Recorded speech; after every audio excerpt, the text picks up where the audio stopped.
നമ്മൾ ഇന്നിവിടെ തയ്യാറാക്കാൻ പോകുന്നത് വളരെ ഈസി ആയിട്ടുള്ള ചുരക്ക വെച്ചിട്ടുള്ള ഒരു മോര് കറിയാണ്. ഈ വീഡിയോ നിങ്ങൾ ആദ്യമായിട്ടാണ് കാണുന്നതെങ്കിൽ ലൈക്ക് ചെയ്യുക, സബ്സ്ക്രൈബ് ചെയ്യുക. ഒരു ചെറിയ കഷ്ണം ചുരക്ക ചെറുതായി അരിഞ്ഞത് മാറ്റി വയ്ക്കുക. അടുപ്പത്ത് ചട്ടി വെച്ചതിലേക്ക് അല്പം വെള്ളമൊഴിച്ച് ചെറുതായി അരിഞ്ഞു വെച്ചിരിക്കുന്ന ചുരക്ക നമുക്ക് അതിലേക്ക് ഇട്ട് കൊടുക്കാവുന്നതാണ്. ഇതിലേക്ക് ആവശ്യമായിട്ട് ഒരു നുള്ള് ഉപ്പിട്ട് നമുക്ക് അടച്ച് വെച്ച് വേവിക്കാവുന്നതാണ്. ഇത് വെന്ത് വരുമ്പോഴേക്കും ഇതിലേക്ക് ഒഴിക്കുന്നതിനാവശ്യമായിട്ടുള്ള അരപ്പ് നമുക്ക് തയ്യാറാക്കി വയ്ക്കാം. അതിലേക്ക് ആവശ്യമായിട്ട് തേങ്ങ, വെളുത്തുള്ളി, പച്ചമുളക്, ഇഞ്ചി, കറിവേപ്പില എന്നിവയാണ് നമ്മളിവിടെ എടുത്തിട്ടുള്ളത്. ഒരു മിക്സിയുടെ ജാറിലേക്ക് അല്പം തേങ്ങ ഇട്ട് കൊടുക്കുക. അതിലേക്ക് വെളുത്തുള്ളി, ഇഞ്ചി, ചെറിയ 2 പച്ചമുളക്, മണത്തിന് വേണ്ടി കുറച്ച് കറിവേപ്പില എന്നിവയാണ് നമ്മൾ ഇട്ട് കൊടുക്കുന്നത്.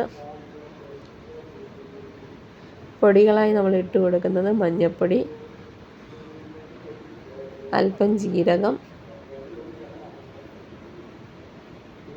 ചുവന്നുള്ളി, ഉലുവ എന്നിവ ചേർത്ത് നമ്മൾ അരയ്ക്കുന്നതാണ്. ഉലുവ നമ്മൾ നേരത്തെ ഇടാൻ മറന്നു പോയിട്ടുള്ളത്.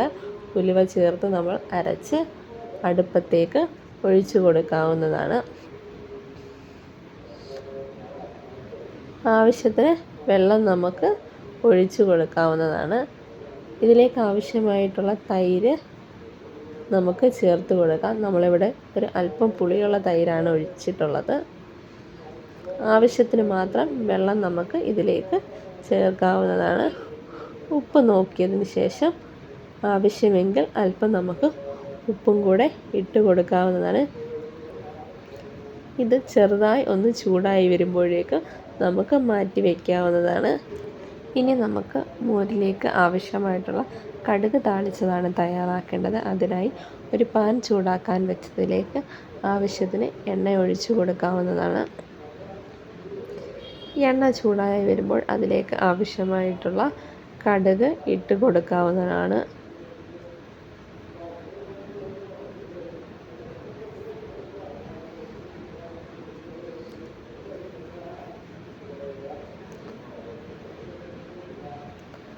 കടുകെല്ലാം പൊട്ടി വന്നതിലേക്ക് ചെറുതായി അരിഞ്ഞു വെച്ചിരിക്കുന്ന ചുവന്നുള്ളി ഇട്ട് കൊടുക്കുക. ചുവന്നുള്ളിയുടെ കളർ മാറി വരുമ്പോൾ അതിലേക്ക് ചെറുതായി അരിഞ്ഞു വെച്ചിരിക്കുന്ന വറ്റൽമുളകും കറിവേപ്പിലയും ഇട്ട് നമുക്ക് ഇളക്കി യോജിപ്പിക്കാവുന്നതാണ്. തീ നിർത്തിയതിന് ശേഷം അതിലേക്ക് അല്പം മുളക് പൊടി നമ്മൾ ചേർത്ത് കൊടുക്കുന്നുണ്ട്.